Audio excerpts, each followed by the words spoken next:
ইরানের সেনাবাহিনী জানিয়েছে আমেরিকা বা ইসরায়েলের পরবর্তী যে কোনো হামলার জবাব আসবে তাৎক্ষণিকভাবে। ইরানি সংবাদ মাধ্যম ইরান ইন্টারন্যাশনাল জানায় দেশটির সামরিক বাহিনী এখন সর্বোচ্চ প্রস্তুত অবস্থায় রয়েছে। সেনাবাহিনীর মুখপাত্র মোহাম্মদ আকরা মিনিয়া বলেন, শত্রুপক্ষ যদি ভুল সিদ্ধান্ত নেয় তাহলে সেটার মূল্য দিতে হবে সঙ্গে সঙ্গেই। তিনি আরও বলেন, সব সম্ভাব্য যুদ্ধ পরিস্থিতির জন্য আগেই নির্দেশনা এবং পরিকল্পনা চূড়ান্ত করা আছে। এই আত্মবিশ্বাসের পেছনে রয়েছে ইরানের ভয়ঙ্কর ক্ষেপণাস্ত্র শক্তি।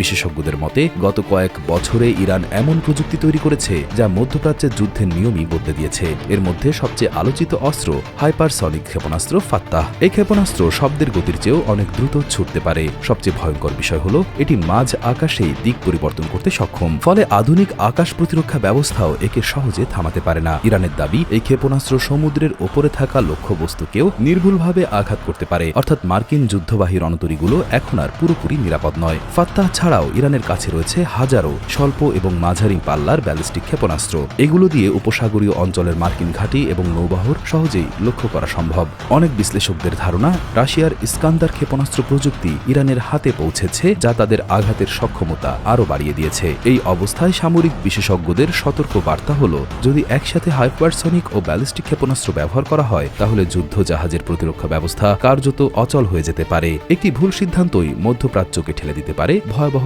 ধ্বংসের দিকে।